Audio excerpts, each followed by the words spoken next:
10월 10일 토요일 우리 새벽 예배 그리고 큐티 나눔 시간 기도하면서 시작하겠습니다.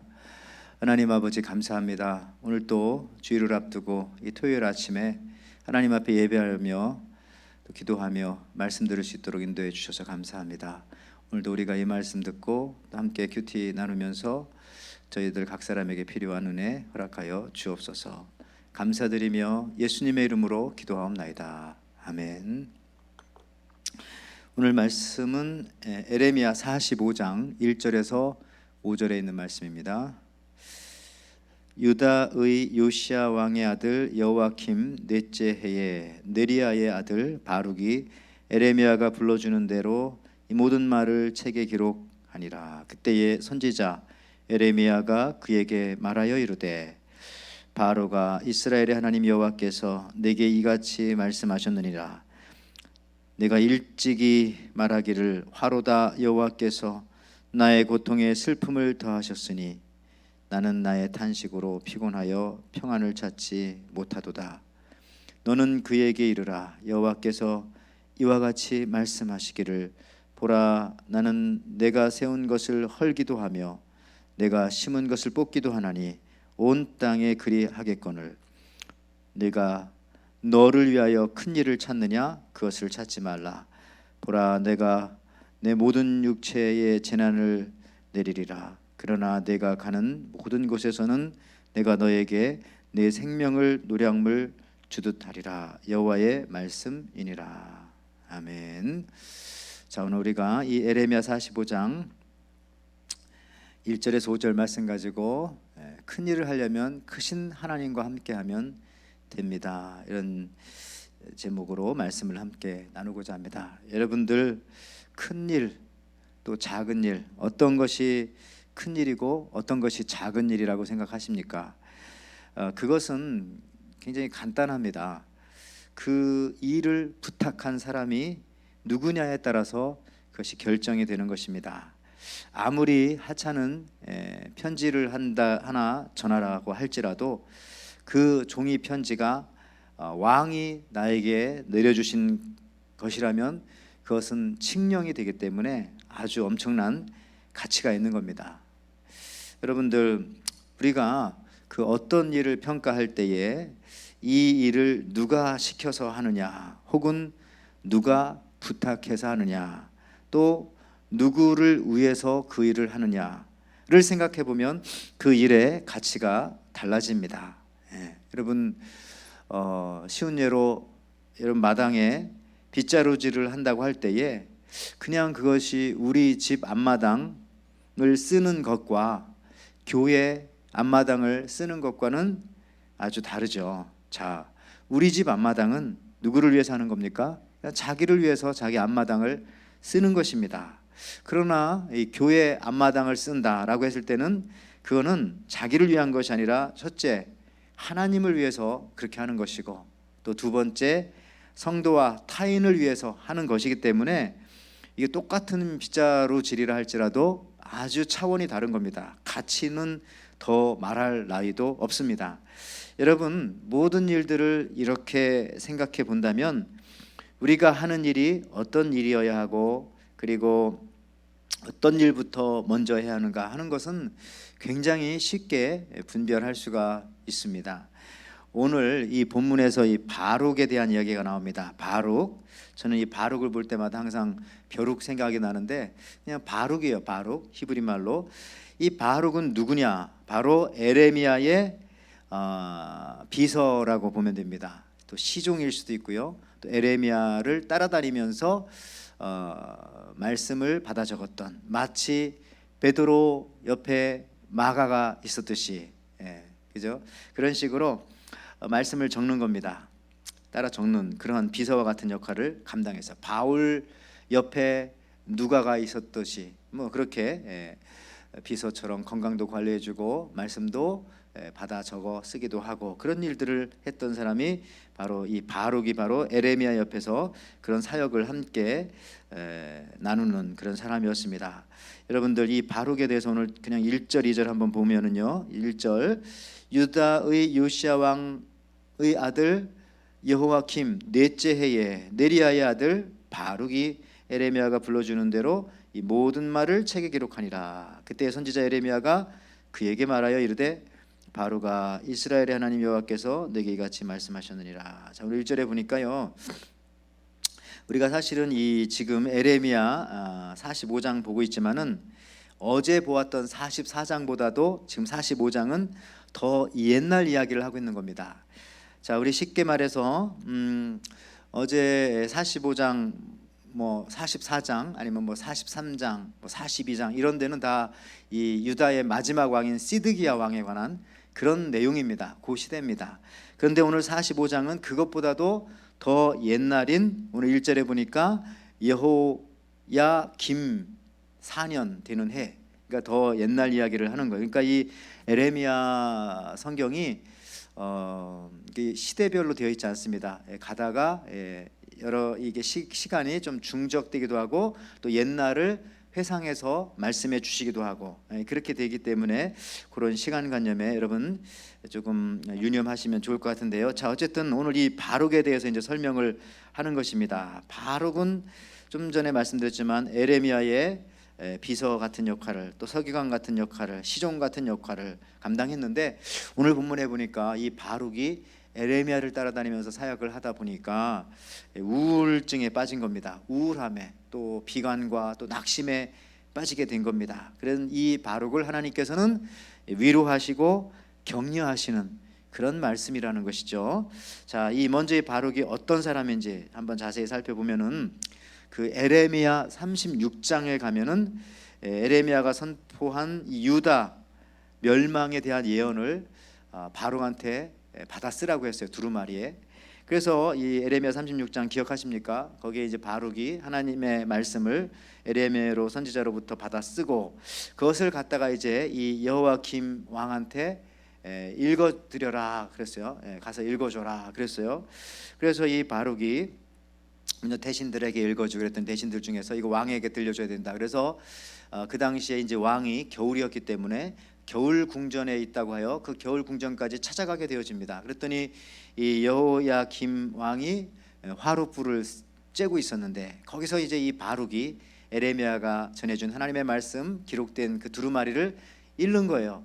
읽었더니 어떻게 했습니까? 대신들이 그거를 한 장 읽으면 한 장을 또 여호와김 왕에게 주면 여호와김 왕은 그것을 면도날로 잘게 찢어서 화롯불에 다 집어넣어 태워버렸다는 겁니다. 기억나시죠? 에레미야 36장. 자, 여러분 생각해 보십시오. 그 당시 이 바룩이 얼마나 떨렸겠습니까? 최고 권력자 왕 이 여호야김이 자기가 읽은 성경책을 찢어서 불에 태워버린다? 야, 저 하나님의 말씀도 저렇게 불에 태워 찢어버리는 사람인데 읽고 있는 나는 이거 끝까지 다 읽을 동안 이 목숨이 부지되어질 수 있을까? 이것도 다 읽고 나면 나 체포되어서 나도 저 화롯불에 갈기갈기 찢겨 들어가 타 죽는 것은 아닌가? 아마 그 읽으면서 저 같았어도 손이 떨렸을 것 같습니다. 어쨌든 하나님의 은혜로 다 읽고 나서 그 자리를 피신하여 돌아옵니다. 그랬더니 다른 이제 에레미야를 사랑하는 대신들이 숨어 있으라고 얘기하죠. 에레미야와 당신 바룩은 가서 어디 숨었는지 말하지 말고 숨어 있으시오. 뭐 그랬던 기억이 에레미야 36장에 나옵니다. 그때 바룩이 이렇게 했죠. 근데 여러분 이 바룩은 결코 이 가문으로 보면 부족한 사람이 아닙니다. 에레미야, 서기관, 비서, 시종, 뭐 단어들은 비서다, 시종이다 이런 표현을 써서 그렇지만은 굉장히 좋은 가문이에요. 우리가 지금 45장 보고 있지만은 나중에 이 에레미야 51장 59절에 보면은 이 바룩의 형제인 스가랴라고 하는 사람은 누구냐? 유다의 병창감이었습니다. 병창감. 그러니까 지금으로 말하면 거의 국방부 장관급에 해당하는 그런 사람이었어요. 그러니까 자기 형제가 지금 장관인데요.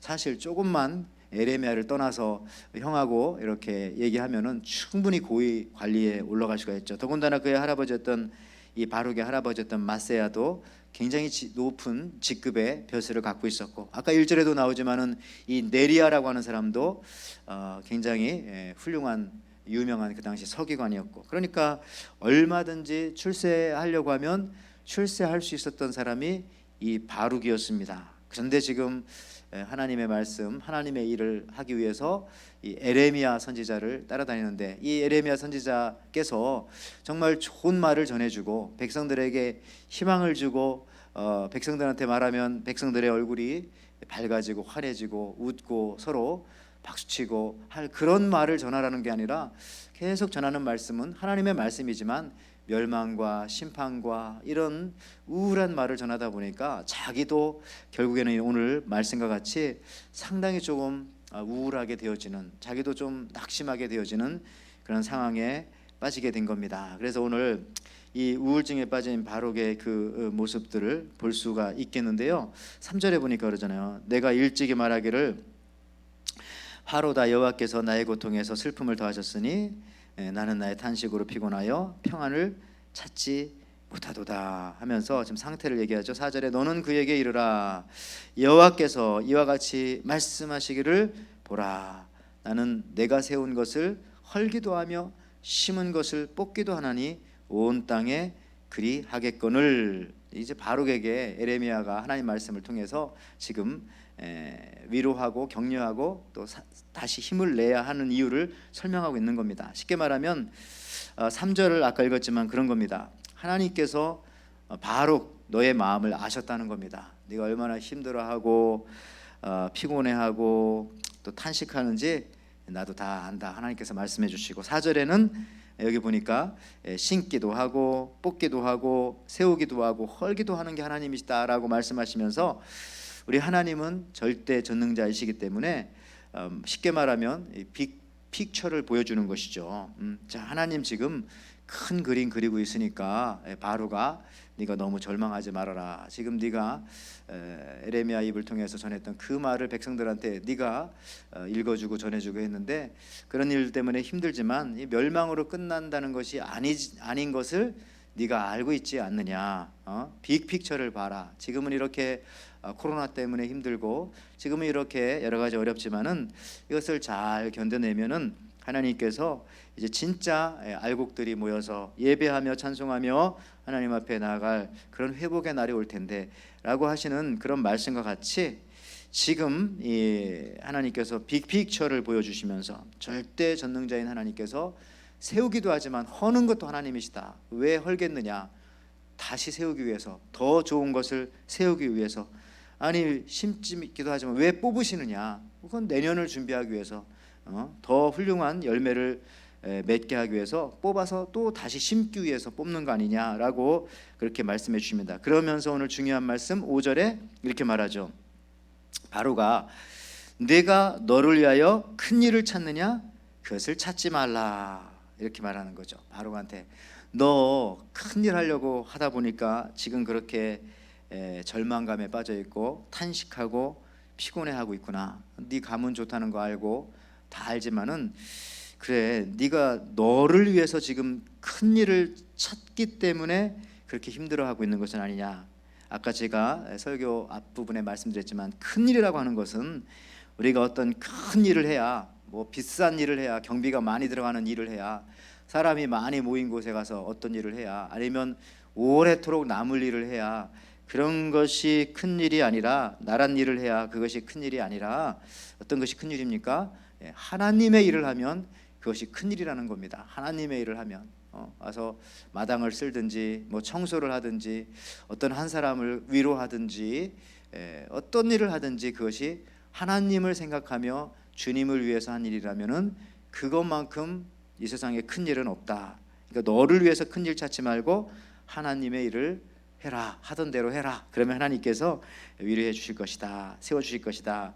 그런 말씀합니다. 어쨌든 지금 자기 딴에는 이 바룩이 큰 일 한다고 생각했지만 그것이 잘못되면은 큰 일이 아니라 큰 일을 낼 수도 있다라는 사실.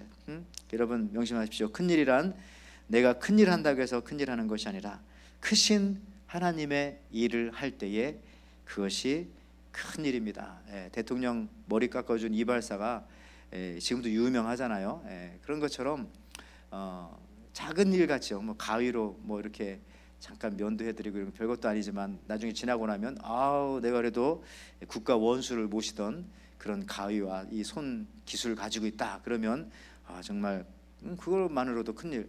한낱 대통령도 그런데 우리 하나님의 일을 우리가 하는데 얼마나 다 큰 일이 되겠습니까, 여러분들? 무슨 일을 하든지 하나님을 위한 일을 하면 그것이 큰 일이다. 여러분, 부탄이나 네팔 같은 데 가보면은 여러분 그 동네 사는 사람들은 자기 동네 뒷동산의 산이요 보통 5,000m, 6,000m입니다. 우리 대한민국은 제일 큰 산이 백두산 얼마입니까? 2,744m. 그러니까 이 부탄이나 네팔에 있는 사람의 뒷동산에 있는 산의 반보다도 작은 산을 우리 대한민국에서는 제일 큰 산이다 생각하고 영험하다 생각하지만 저기 뭐 네팔, 부탄 이런 데 가면 그냥 뒷산 눈으로 보이는 산이 다 그냥 해발 5,000m, 6,000m 뭐 이렇게 다 되는 겁니다. 왜냐하면 거기 제일 높은 산들이 8,800, 8,700, 8,600 이렇게 되니까 말이죠. 무슨 얘기냐 하면은 어떻게 그렇게 큰 산이 있느냐? 기본 자체가 크니까 거기는 지형 자체가 높은 곳에 있기 때문에 부탄이나 네팔이나 하는 그런 나라들은 이미 높은 그 위치에 산이 있는 것입니다. 그러니까 거기서 조금만 더 보태도 엄청나게 높은 산이 되는 거예요. 마찬가지로요. 여러분, 내가 나를 위해서 큰일 하려면은 그 안 되는 겁니다. 근데 하나님을 위해서 하는 일은요, 조그만한 일을 해도 이미 그것이 큰 일이 되어져 있어요. 내가 하는 일은 하나도 천국 그 행위록에 기록되어져 있지 않을지 모르지만 하나님을 위한 일을 하는 것이라면 아주 작은 일 하나조차도 먼지 하나 터는 일조차도 천국 행위록에 다 기록되어져 있지 않겠습니까? 그런 모습, 그런 믿음 가지고 오늘 바로가 내가 지금 하나님의 일을 하고 있고 편지 하나 쓴다고 선지자 말한 거 하나 받아 적는다고 그것이 결코 작은 일이 아니다. 그게 큰 일이야. 왜? 크신 하나님의 일을 하기 때문이지. 이렇게 말씀하고 위로해 주십니다. 오늘 저와 여러분도 이런 자부심을 가지고 주님의 일을 하시면서 행복하게 오늘 하루를 승리하시며 살아가시기를 주님의 이름으로 축원을 드립니다. 기도하겠습니다. 하나님 아버지 감사합니다. 우리가 이 세상에서 인간을 또 나를 위한 일이라면 세상에 큰 일은 별 아무것도 없습니다. 그러나 우리가 아무리 작은 일이라 할지라도 정말 아무도 기억해 주지 않는 일이라 할지라도 그것이 하나님을 위한 일이고 주님을 생각하면서 한 일이라면은 주의 사역을 위한 일이라면은 또 교회를 위한 일이라면 그것은 가장 큰 일이라고 우리는 믿습니다. 그런 자부심을 가지고 우리가 하나님 앞에 예배하게 하시고 교회 사역하게 하시고 주님의 일을 하게 하시고 예수 그리스도의 이름으로 많은 사람들에게 또 선한 일을 하며 살아가는 우리 에덴의 귀한 성도들 또 예배하는 모든 성도님들 될 수 있도록 인도하여 주옵소서. 오늘도 잘 준비하여서 거룩한 내일 함께 예배하며 주님 앞에 영광 돌릴 수 있도록 저희들이 인도하여 줄 줄 믿사옵고 감사드리며 예수님의 이름으로 기도하옵나이다. 아멘. 주님 보좌 앞에 나가 참된